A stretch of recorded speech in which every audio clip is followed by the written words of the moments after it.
Continuamos. Bueno, pues aprovecho este impasse para decir un par de cositas, como habéis dicho antes, todo lo que yo os estoy diciendo, estas cositas que estamos compartiendo, digo, pues a alguno le ayudan, están escritas y publicadas. Hay un librito que hace unos años salió, Cautivados por la Palabra, y que ahí es donde está puesto pues lo que os he dicho de Adán, de Caín, y lo que estoy diciendo de Abraham, y luego de muchos otros, ahí está escrito. Entonces, si alguien quiere, pues esto se puede pedir en una librería, y por Amazon y cosas de esas. Manuel Pérez Tendero, Cautivados por la Palabra, personajes de la Biblia y de la fe, por si a alguno le interesa, es lo que estoy siguiendo. Y luego también, en el canal que decías, pues son sobre todo libros bíblicos, pero en alguno de ellos, por ejemplo, cuando hablamos del Génesis, pues efectivamente hay uno de ellos, la fe de Abraham, que trata sobre el tema de Abraham. Es un vídeo sobre Abraham. Todo lo que estoy diciendo aquí está ahí dicho y ampliado con respecto a la figura de Abraham. Entonces, si a alguno le sirve también, pues sabe que puede en YouTube también o leer libro o escuchar y ver también con imágenes, con mapas y con cositas, ¿vale? Y dicho esto, vamos a continuar. Creo yo, si no me... Vamos a decir una palabra sobre Abraham todavía, porque creo que es fundamental para comprender la vocación y para comprender la fe y el cristianismo y el ser humano en los tiempos que corren. A veces de los textos bíblicos, los que son difíciles, los dejamos un poquito al lado, ¿no? Y no queremos centrarnos. Hay un texto en la vida de Abraham muy difícil, hay varios, pero quizá el más difícil es Génesis 22. Cuando Dios le pide a Abraham, pone a prueba a Abraham, y le pide que sacrifique a su hijo en el monte Moria, en el monte que Dios proveerá. Bien, esto forma parte de la vocación de Abraham, claro. ¿Cómo se entiende esto en la vocación de Abraham? Pues digamos una palabrita, ya digo, está más ampliado en el libro pero digamos una palabrita. Fijaos que la vocación de Abraham, como la vocación de Génesis 1 también, otra vez se repite todo, sin descendencia no tiene sentido. Abraham no puede poseer la tierra. Dios le promete que su descendencia la poseerá. Y la vocación tiene mucho que ver con la promesa, con el futuro. Cuando Dios llama a alguien, no es que Él va a cambiar el mundo y va a transformar todo y va a hacer... A veces nuestra vocación consiste en iniciar caminos que otros llevarán a plenitud. Por eso hay que... la fecundidad, ¿no? La fecundidad física y espiritual, abrir caminos. Entonces, si no hay fecundidad, no hay vocación en Abraham. Y claro, entonces, por fin, después de pasar muchas vicisitudes y muchos, el anciano, su mujer también es estéril, ancianos y estériles. Al final tiene un hijo, y no va a ser el hijo de la esclava, un hijo Isaac, el hijo de la sonrisa, el hijo débil. Entonces, por fin ya parece que hay un hilo pequeño, con 100 años Abraham, tiene un hilo pequeño para que Dios cumpla su promesa. Y ahora dice Dios, Abraham, ofréceme a tu hijo. Aquí no solamente es una cuestión de que Dios le pida a alguien que le ofrezca a su hijo, no es solo eso, es algo más profundo. Es, Dios, estás jugando conmigo.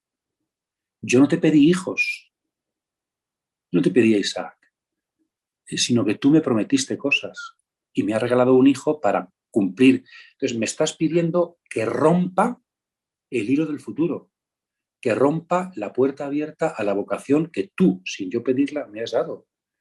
Parece un Dios que no solamente le exige mucho a Abraham en el ámbito humano, sino un Dios arbitrario en el ámbito divino, en el ámbito de la vocación. Dios no cumple su parte del... Entonces, ¿cómo entender esto? Sin Isaac no hay vocación de Abraham. Y Dios ahora le pide que le sacrifique a Isaac. Hay muchas cosas debajo, también una fuerza para decir no a los sacrificios humanos en el fondo. Es al revés de lo que pensamos. Es Israel no sacrifica a sus hijos, a diferencia de las culturas. Entonces, los egipcios, los cananeos, Israel no sacrifica a sus hijos porque ofrece un carnero en vez de él. Pero yo creo que la enseñanza principal aquí, el protagonista principal no es Isaac, sino Abraham. Y es, ¿qué significa poner a prueba? Pues significa que la vocación es un camino largo. La vocación no es un encuentro original del que funcionamos el resto de la vida. La vocación es un ser peregrino, es ponerse en camino y hacia sitios que Dios, no es ya Canaán, sino en este caso el monte Moria, el monte del sacrificio. La vocación, tarde o temprano, nos pide la vida. No solamente la vida nuestra, sino la vida de nuestro futuro. y la vida de aquello que más amamos. Es desprendimiento hasta de la vocación. Y creo que Génesis 22 significa que Isaac, una vez que Dios se lo ha concedido a Abraham, Isaac sigue siendo de Dios. Creo que muchos hemos experimentado algo de esto en la vocación, ¿no? Cómo tu vocación, tu propia vocación, dada por Dios, sigue siendo de Dios. Nunca puedes, nunca debes apropiártela. Isaac es de Dios. Entonces, está disponible para ser sacrificado a Dios. Es decir, hay que sacrificar también la propia vocación. Es más importante el Dios de la vocación que la vocación de Dios. Es mucho más importante Dios que la misión. Y a veces no vivimos esto así. Dios me da una vocación, me da una misión y yo tan feliz me dedico a cumplir la misión. Pero Dios puede decirme, oye, sacrifícame esa misión. Devuélveme la vocación. No para que Él quiera tenerla, sino para que nos demos cuenta de quién es la vocación. Y para que nos demos cuenta que la vocación es suya y la misión es suya, el fruto es suyo. Entonces, solamente puesto en manos de Dios, Isaac tiene futuro. Isaac no solo fue hijo de un milagro, sino que sigue siendo de Dios y sigue siendo hijo de un milagro. Yo creo que Isaac no es ya solamente una persona. Isaac es aquí el símbolo de nuestra vocación. Y Dios nos pide que sacrifiquemos la vocación. La vocación no es un sacrificio en el sentido de que tenemos que sacrificarnos por cosas, renunciar a cosas. Es mucho más profundo, eso también. Sino que la vocación es entrega de la vida. Y no solamente entrega de mí, de lo mío, Jesucristo en la cruz, sino que es entrega también de la propia vocación. Sacrificio significa esto, ¿no? Devolver a Dios todo lo que somos. Eso es la Eucaristía. Entonces la vocación es ofrecer. Dios no está en el origen de la vocación. Dios está sobre todo, solo en el origen de la vocación. Dios está sobre todo en la meta de la vocación. La misión proviene de Dios y la misión redunda en Dios. Es alabanza a Dios y es suya.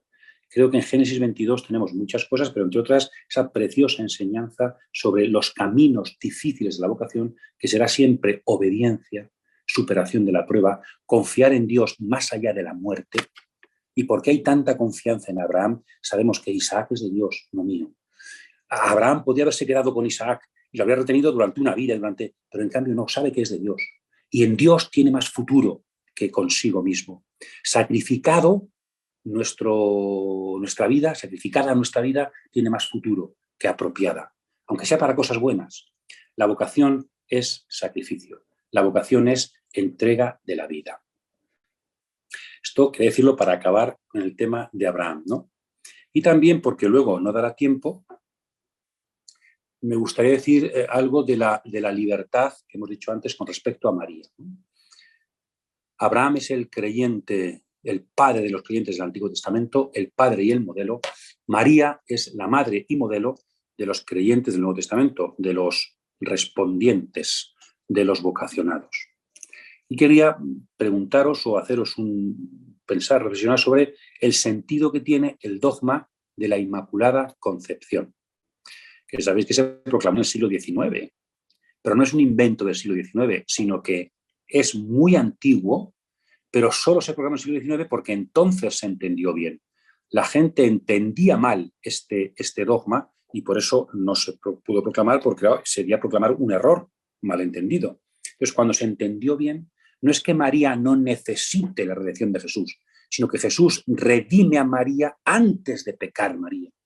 Y la redime antes de hacer ella nada, antes de nacer, desde el seno virgen, desde el seno materno. Concepción Inmaculada de María. Ahora bien, a lo que vamos. ¿Cuál creo yo que es el sentido principal del dogma de la Inmaculada Concepción? Yo creo que no es sobre todo, aunque también, una cuestión de pureza en María y de falta de pecado por cuestiones morales, eso también, pero eso no es lo más importante, creo yo. Lo más importante es la vocación. La vocación. Llegará un día en que, no sé si con 14 años, con 15, con los que sean, Dios le pedirá a María que sea la madre de su hijo. Es la mayor petición de Dios a la criatura en la historia de la humanidad. Y Dios no se la podía jugar. Necesitaba una mujer completamente libre. Completamente libre. Entonces, para crear una mujer completamente libre, hacía falta que fuera inmaculada. Porque la característica principal del pecado es que nos quita la libertad. Yo a veces cuando voy por ahí a alguna de los ejercicios espirituales, sacerdotes o les digo, si podéis, confesaos antes de los ejercicios, al empezar los ejercicios, porque cuando estamos en gracia de Dios es más fácil que escuchemos la palabra de Dios. Como María. María es llena de gracia, como le dijo el ángel desde la concepción, y por eso María es tan libre que dijo sí. Igual que Jesús de Nazaret, Dios es tan libre que siempre obedece al Padre. Entonces, la Inmaculada Concepción, la lucha contra el pecado en el fondo, la confesión, en el fondo también nosotros no, es una de las formas más importantes de suscitar libertad a nuestro alrededor y, por tanto, de hacer posible, como preguntabais antes, la vocación. La Inmaculada Concepción es un dogma, es el dogma de la libertad, es el dogma de la respuesta. María puede decir plenamente sí al Señor, es la más libre y por eso, porque no tiene pecado, y por eso su respuesta es la más libre. Y Dios, le digo, no se la podía jugar. Pues también hay una, yo creo que es la característica principal de la vocación de María, la absoluta libertad por la ausencia de pecado. Bien, y dicho esto, pasamos a la vocación de Moisés y los profetas, que es un poquito, si hablamos tradicionalmente, si alguien le pregunta vocación, pues vocación es profetas, ¿no? El profeta es el gran, bueno, pues, principal de la vocación.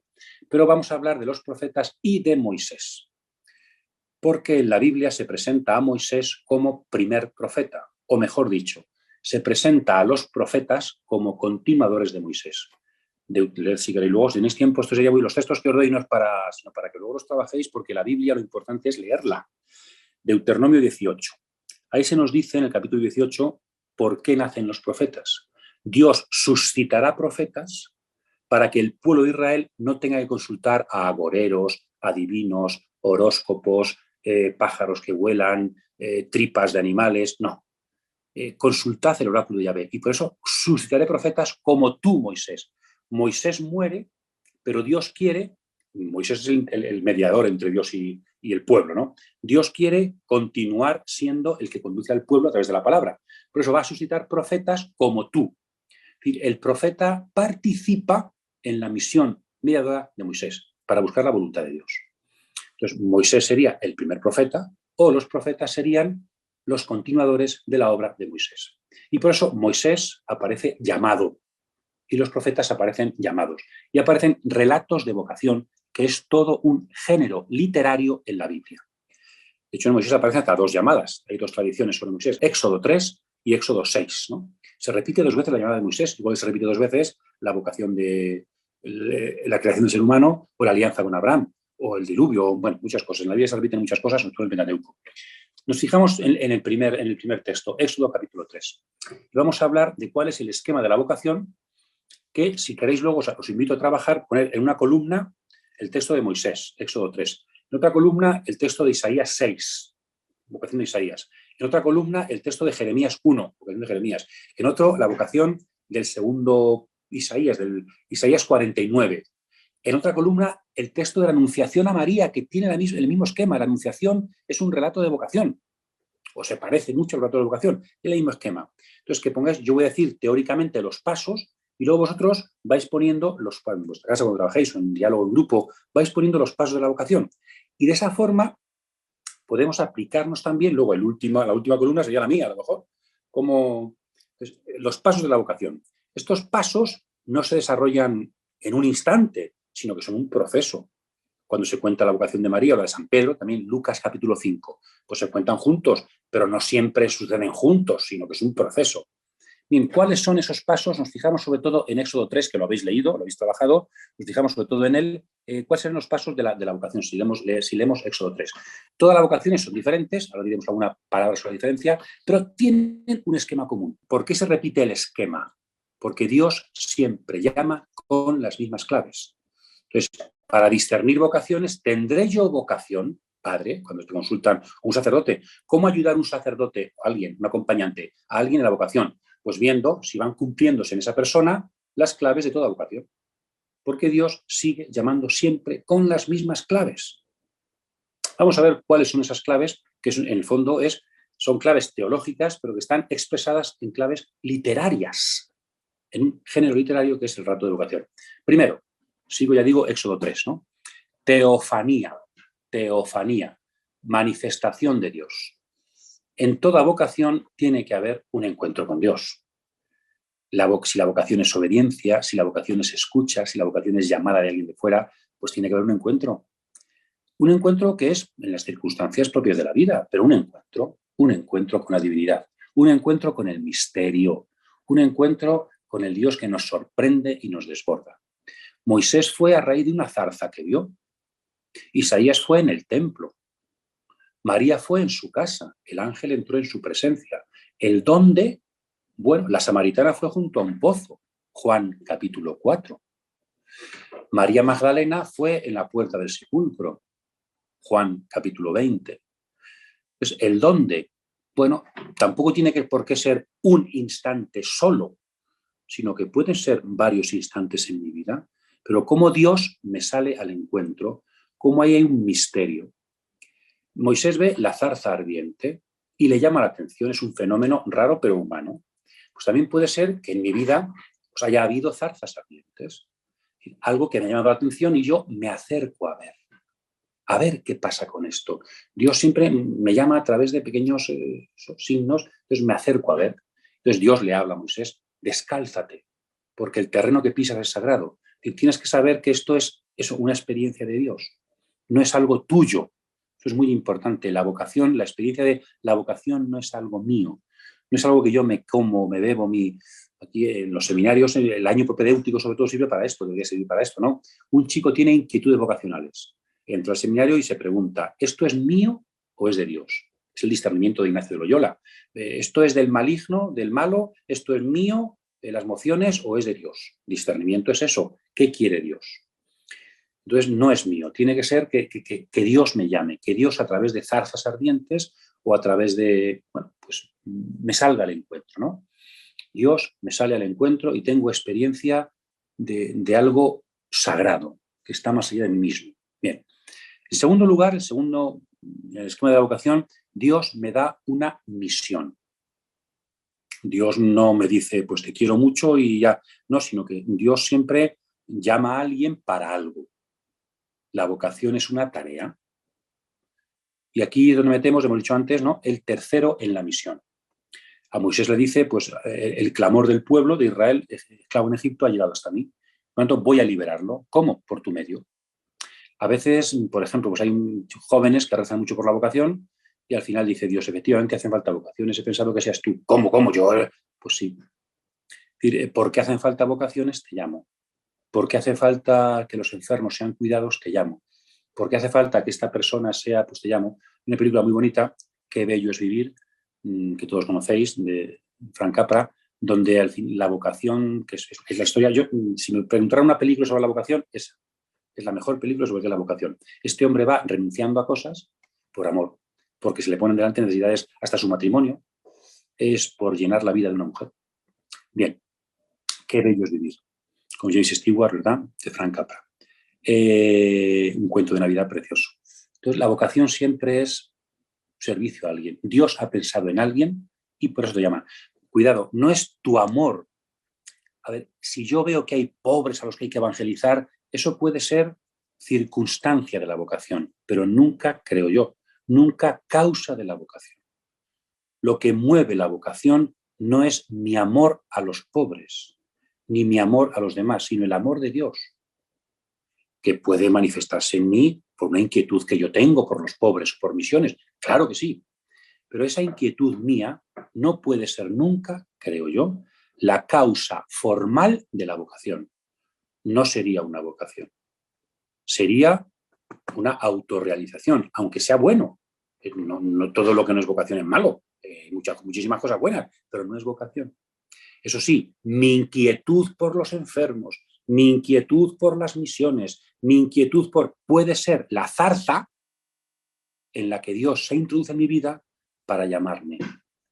Es que si no, si es mi fuerza y mi amor por los demás lo que me mueve, si algún día ese amor falla, la vocación se quiebra.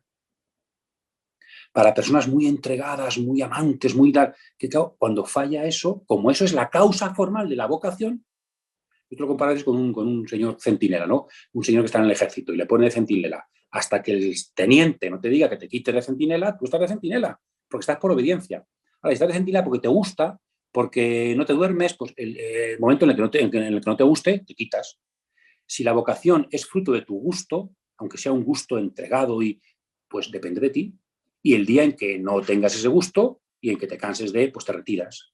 Si en cambio la vocación es un acto de obediencia y no se fundamenta en tu amor, sino en el amor de Cristo, pastor, por los demás, amigo, entonces, mientras el pastor siga amando a los demás y mientras el pastor, aunque a ti se te acabe el amor, y mientras el pastor no te quite, el sargento o el teniente no te quite de la vigilancia, pues tú por obediencia allí sigues. Tengas más frío o estés más contento. Sientas más amor a lo que vigilas o sientas menos, porque no es el sentimiento de tu amor lo que te ha puesto allí, sino el amor de otro. Entonces, la misión. Dios piensa en los demás y por eso me llama a mí, el pueblo y su salvación. Dios quiere que yo pierda la vida para que los demás. Hay una película muy bonita, que no me acuerdo cómo se llama ahora mismo, de unos que son guardacostas, y que el lema de la película es para que otros vivan. Y los guardacostas es para salvar a otros. Y de hecho hay alguno que pierde la vida, claro, en la película, ¿no? Es para que otros vivan. Esto es la vocación. La vocación es vivir para que otros vivan. Entregarse para que otros vivan. Entonces, la misión. Si no hay una tarea, si no hay una que parte del amor de Dios, no hay vocación. Tercero, el tercer elemento en la vocación, en el relato de Moisés y de todos los demás, dificultad. Las pegas que le ponemos a Dios. Señor, pero ¿y quién soy yo? Yo, pastor, que salió huyendo de Egipto. ¿Quién soy yo para ir a decirle al faraón que dejes ahí? Y no tengo fuerza para sacar al pueblo. Incluso hablar no sé hablar bien, si tartamudeo. Esto le pasa a Moisés. Esto le pasa a Gedeón, os he dicho antes. Si soy el más pequeño de mi familia y mi familia es la más pequeña de la tribu, pues si no somos nadie, y encima estoy escondido porque tengo miedo a los madianitas que nos están atacando, y que salve yo a Israel de los madianitas, pues si estoy aquí acobardado. O San Pedro, Señor, apártate de mí que soy un pecador, apártate de mí que soy un pecador. O Isaías, capítulo 6, ay de mí, hombre de labios impuros, que habito un pueblo de labios impuros, ¿quién soy yo? O Jeremías, que soy un muchacho y que no sé hablar, como Moisés, ¿dónde voy? Y tengo que ser profeta. Y si me dijeras que fuera, no sé, algo con las manos, pero es que no sé hablar. Hablar, y me pides que hable. La dificultad.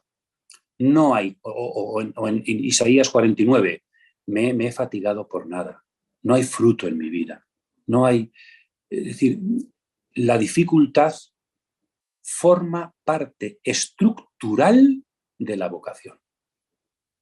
No solamente es algo a superar en la vocación, no.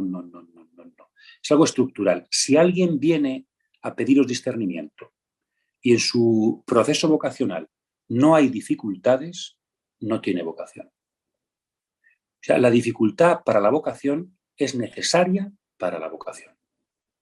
Yo creo que ahí comprender eso es difícil, es duro, pero hay que ayudar a la gente. Uno mismo casi nunca lo comprende. Eso tiene que decir de fuera. Pero la Biblia está clara. Hasta María. María también, una pequeña dificultad, ¿no? Y no tiene pecado, pero ¿y cómo será esto? Pues no conozco varón. También en el relato de la vocación de María hay una dificultad que Dios tiene que vencer. Entonces, la dificultad forma parte estructural de la vocación. Y no siempre fue superada al principio, sino que también la dificultad puede aparecer durante el ejercicio de la vocación. Tiene que ver esto con aquello de Jesús, ¿verdad? Marcos 8. Quien quiera seguirme, vocacionado después detrás de mí, que tome su cruz y me siga. Aquí la cuestión es, oye, superad cruces y luego me seguís. Dejad atrás vuestras cruces y luego veis conmigo. Claro, tenéis que quitar carga. Él no quiere que nos quitemos las cruces. Le dice al joven rico, deja tus bienes, pero no le dice deja tus cruces. Le seguimos a Dios con nuestra circunstancia, con nuestro pecado, con nuestros límites. Que tome su cruz y me siga. La dificultad, la incapacidad real, esto no es un juego, sino que, pero es que, Señor, si es que cada día lo hago peor. Si es que cada día me doy cuenta que valgo menos para aquello a lo que me has enviado. Esa experiencia es necesaria, incluso pasa como con la libertad. Cuanta más experiencia de la propia incapacidad para la misión que Dios me pide, más vocación hay ahí. Y más hondamente, creo yo, se puede vivir la vocación. Dificultad. Entonces, como ya no siento, no sé qué, como ya hay dificultades, es que a lo mejor no tengo vocación. No, es que ahora es cuando te das cuenta que lo que tienes es vocación y no sensación personal o gusto por Dios nunca nos elige para lo que valemos, nos elige para lo que Él quiere. Y como dicen, Dios no llama a los capacitados, sino capacita a los que llama. Bueno, eso habría que matizarlo, pero porque capacitar a veces tampoco nos capacita del todo. Pero es verdad que Dios no llama a los capacitados. Pero no porque no llaman a los capacitados, pues porque nadie es capacitado. Y por lo siguiente que viene después. Esta dificultad es estructurante por lo que viene después. Ahora veremos, ¿no? Por el cuarto punto. ¿Y cuál es el cuarto punto? La confirmación de la misión. Claro, el tercer punto hacía falta para llegar al cuarto. La vocación no es yo hablo contigo, te ayudo, no te preocupes y para adelante. No. Te doy esto y dale, para adelante. No. Sino, efectivamente, Moisés, sé que no vales, pero no temas. Yo estoy contigo. De una forma o de otra, en casi todas, quizá no todas, pero en casi todas las vocaciones está esta frase. Yo estoy contigo. ¿Por qué puedes responder a la vocación y realizar la misión? ¿Por qué? ¿Porque vales? No. ¿Porque voy a hacer que valgas? ¿Te voy a dar mi gracia? Tampoco. Porque yo estoy contigo. La vocación no es tuya, no solamente en el origen, sino en el proceso. Yo estoy contigo. Es lo que Jesús le dijo a los discípulos, Mateo 28:20, ¿no? Cuando los manda, el último versículo del Evangelio de Mateo, precioso. Cuando los envía por ahí a predicar a todo el mundo, a hacer discípulos. Yo estoy con vosotros todos los días hasta el fin del mundo. Yo estoy con vosotros. El Emmanuel, Dios con nosotros. Yo estoy contigo, Moisés. Yo estoy contigo, Jeremías. El Señor está contigo. El ángel a María. También ahí se cumple la vocación de María. Yo estoy contigo. El Señor está contigo. La experiencia, si no tuviéramos experiencia de dificultad, seguramente no llegaríamos a la experiencia del yo estoy contigo. Eres capaz para la respuesta y eres capaz para la misión, no solamente porque te he elegido, sino porque te vinculo a mí. Ser vocacionado es ser seguidor. Por eso dice muy bien el Papa, nunca dejamos de ser discípulos. Yo estudié, me capacité muy bien para ser discípulo y ahora me voy de misiones. Siempre sigo siendo discípulo. Siempre Dios, Jesús, me precede en la misión. Siempre. Yo voy detrás de Él. A América, a los pobres, al hospital, yo detrás de Él. Yo estoy contigo. Es lo más importante quizá en la misión. Él está presente. No solamente Él ayuda en la misión, sino que Él es el dueño de la misión. La misión no es mía. No es mía. No es mía. Por eso puedo hacer cosas. La obediencia otra vez, ¿no? La misión es suya. Y por fin, el último punto, el quinto punto, es el signo. El Dios de la Biblia, discernimiento, ¿no? Esto es muy bonito. Os invito a algún día a hacer una reflexión sobre el discernimiento. ¿Quién discierne? Discierne en las ciencias empíricas y en la filosofía racionalista no hay discernimiento. Solamente se buscan certezas. En el mundo sin sentido, en el que todo da igual, pues tampoco hay discernimiento. ¿Dónde hay discernimiento? Donde se busca la verdad más allá de la certeza. El discernimiento no funciona con experimentos, no funciona con pienso, luego existo, con certezas, sino con signos. El discernimiento es saber leer los signos y el discernimiento siempre conduce a un estoy seguro de esto porque me fío de ti. Descartes y el mundo científico no tiene discernimiento porque eso es la prueba y la prueba subjetiva que yo tengo. Pienso, luego existo. En el discernimiento nunca tenemos certezas. La vocación nunca es una certeza, creo yo. O, matizando, la vocación es una certeza en el otro. En la vocación siempre hay una dimensión fundamental de fiarse. Me acuerdo siempre cuando era seminarista y yo pensaba muy bien, pues ¿qué es la vocación? La vocación es una especie de papel que Dios me daba y firmaba por Dios, y yo tan contento, ya estaba seguro, lo tenía y me lo guardaba. Y entonces, cuando hubiera algún problema o, anda, tengo dudas de vocación, yo saco el papel y digo, no, que tengo vocación. Eso no es la vocación. La vocación no es una certeza, la vocación es una vinculación a Jesús de Nazaret. Y por eso hay que discernirla. Por eso hace falta siempre Él. En la vocación hay que fiarse. Hay que fiarse. Hay que fiarse, pero no fiarse En la nada, ese es el otro extremo, ni certeza ni insensatez, sino discernimiento.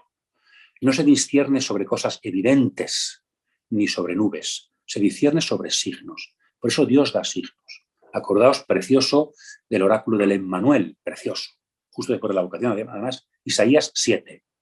Le dice Isaías al rey de Jerusalén, a Acaz, pide un signo para que veas que tienes que confiar en Dios y no, yo no quiero dar, no quiero tentar a Dios, no quiero signos. Y dice Isaías, no os basta cansar a los hombres que también que queréis cansar a Dios, que Dios te va a dar un signo, hombre, que Dios nos quiere dar signos. San Juan, ¿cómo llama San Juan los milagros de Jesús? Signos. No son certezas, pero tampoco son nubes, son signos. Dios se manifiesta con signos. Descubrir la vocación es saber interpretar los signos. ¿Qué signo le da a María? Tu prima Isabel está embarazada. ¿Qué signo le da a Isaías? Pues toca sus labios y sana el pecado de sus labios. ¿Qué signo le da a Moisés? ¿Qué signo le da a Pedro? La pesca milagrosa. ¿Qué signo le da a Moisés? Un signo muy raro, porque le dice, luego vendréis y daréis culto en este monte, en el monte Sinaí. Es decir, Dios también puede dar signos futuros que le editan aún más la fe. Es decir, a veces la confirmación de la llamada, el signo, viene después. Por eso necesitamos fiarnos y empezar a dar pasos. La llamada, la vocación no se discierne ante un... Yo voy a ver si soy nadador. Entonces voy a dar cursos de natación, cursos. Y el día que lo tenga todo claro, me meto en la piscina. Así nunca se discierne. El día que yo tengo claro que no me voy a ahogar, el día que yo tengo claro que sé nadar, ese día me meto en la piscina.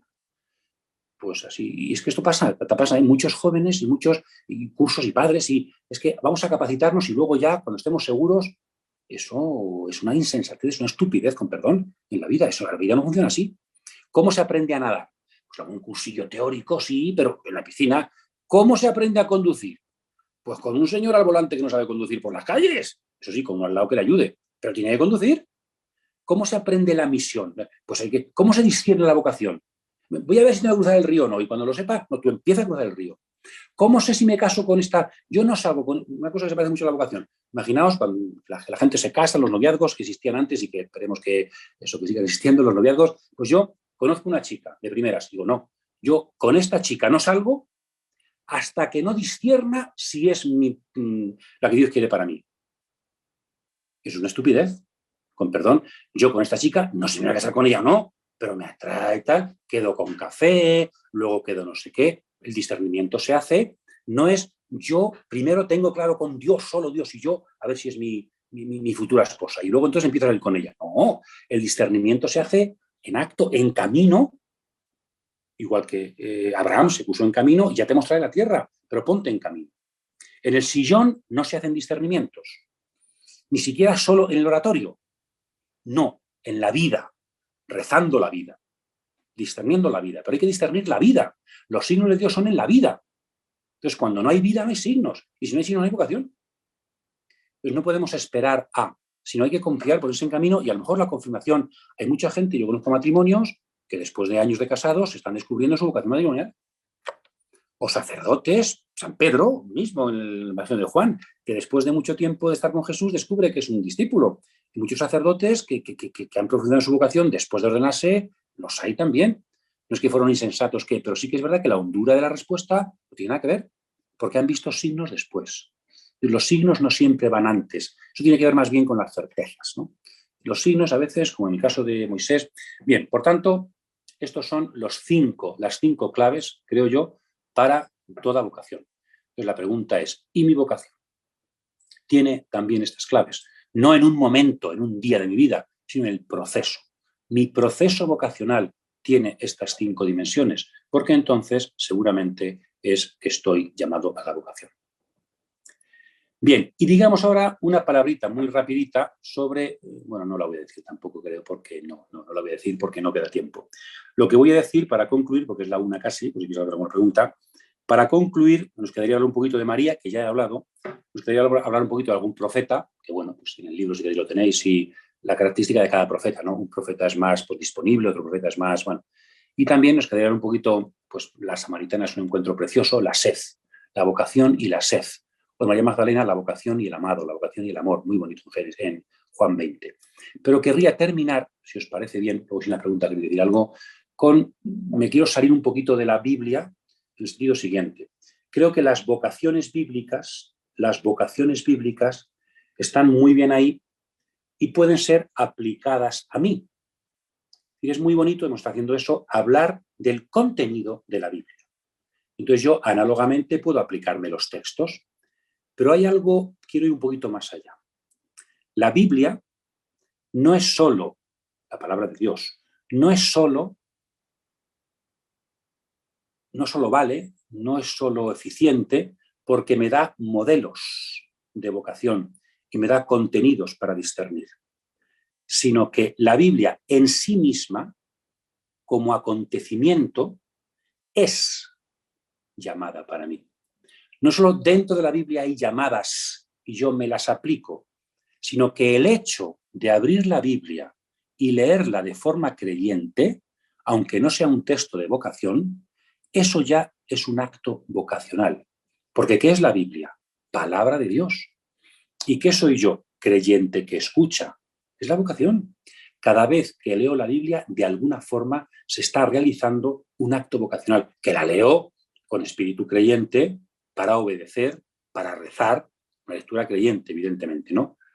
Pues, ¿cómo se produce la fe? El evangelio predicado por Pablo y que los demás responden. Entonces yo cojo la Biblia, la leo creyentemente en la comunidad individualmente y la Biblia, acogida en la fe, produce efectos vocacionales. Es decir, la vocación la vocación es acto de diálogo entre Dios y el hombre. Dios no solamente nos dice ideas, la fe no solamente es saber cosas, voy a formarme, necesitamos formación, eso está bien, es una dimensión fundamental de la fe, las cosas que Dios me dice. Pero la revelación, dice Dei Verbum, Concilio Vaticano II, la revelación no solamente es contenido, sino que es encuentro entre sujetos. La dimensión objetiva de la revelación, muy importante, y la dimensión relacional de la vocación. Somos amigos, Dios y yo. Lo que me dice es muy importante, pero es aún más importante que me lo diga él. Yo pongo un ejemplo que creo que vale y por eso lo voy a poner, no pensaba ponerlo, pero imaginaos que alguien va a Roma.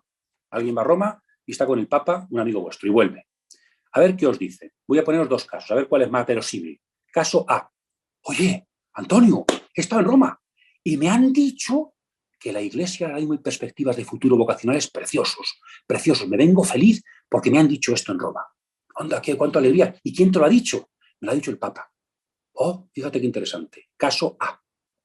Caso B. Antonio, que vengo feliz. Vengo pletórico. ¿Y eso? Porque he estado con el Papa. He estado con el Papa. Con que Francisco me ha saludado, me ha echado fotos. Está hablando con él. ¿Y qué te ha dicho? Pues que hay perspectivas vocacionales en el mundo. Es lo mismo. En el primer paso, ¿qué subrayo? Que me han dicho. ¿Quién te lo ha dicho? Bueno, ha sido el Papa, pero lo importante es lo que me han dicho. En el segundo caso, ¿qué es lo importante? Está con el Papa. ¿Qué te ha dicho? Pues una cosa interesante, pero es más interesante, aunque no hubiera dicho nada. ¿Qué caso más verosímil?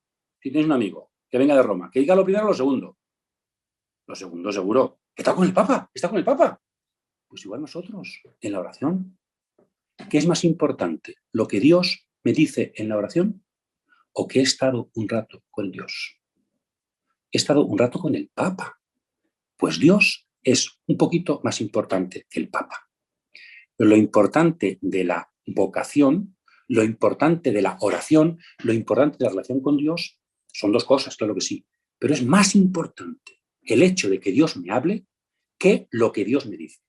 Las dos cosas son importantes, pero no nos quedemos solamente con la segunda, con la segunda, con lo que Dios me dice, sino también que es Dios el que me lo dice. La dimensión relacional, la dimensión amistosa de la vocación. Y aquí pues me gustaría acabar de una cosita, y es la vocación, creo yo,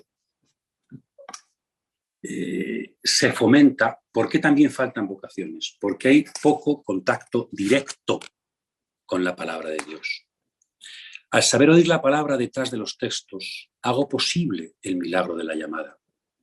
La lectura creyente de la Biblia es ya el inicio de un diálogo vocacional. Dios me habla y yo respondo. Voy aprendiendo a responder cada día con más intensidad. Con esta vocación radical en acto, con este diálogo, me capacito para toda vocación, para lo que Dios me pida, para lo que me pueda pedir en una futura entrega muy concreta. Es que la vocación, creo que todos estamos de acuerdo, la vocación no es respuesta a unas ideas, ni siquiera es respuesta, yo creo, a un servicio, una respuesta de hondura espiritual. Yo creo que la vocación es lo de María, fiat, hágase. Fiat en latín, hágase en español, amén en hebreo. Un fiat ante una persona que nos llama a participar en su amor por el mundo. La vocación no es solo conocimiento de textos ni cumplimiento de normas, sino diálogo personal.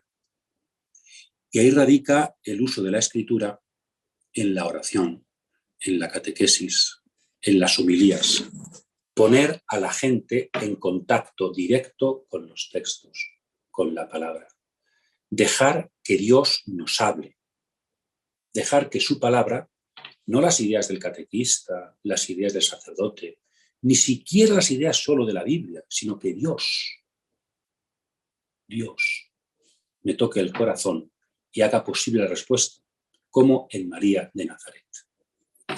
El ángel de la palabra quiere entrar en nuestra presencia e iniciar un diálogo que nos cambia la vida y nos pone en camino. En Génesis 1, Dios dijo, hágase el cielo, hágase, y el mundo comenzó, y el mundo existió. En la plenitud de los tiempos, una mujer, no Dios, una mujer dijo, hágase, las mismas palabras del Creador, y comenzó la salvación. La palabra creadora de Dios, que es todopoderosa, sigue creando oyentes, creyentes y misioneros. Sigue, creo yo, suscitando libertades para que se haga realidad y llegue a todos el milagro de su amor por el hombre. Creo que un poquito como María estamos llamados a colaborar con el Creador en el hágase definitivo de la historia de la humanidad. Cuando Dios creó el mundo, solo Él dijo hágase. Pero para salvar el mundo necesita también el hágase de la criatura humana. Ese es el misterio y la belleza de la vocación. Amén. Fiat, hágase. Muchas gracias.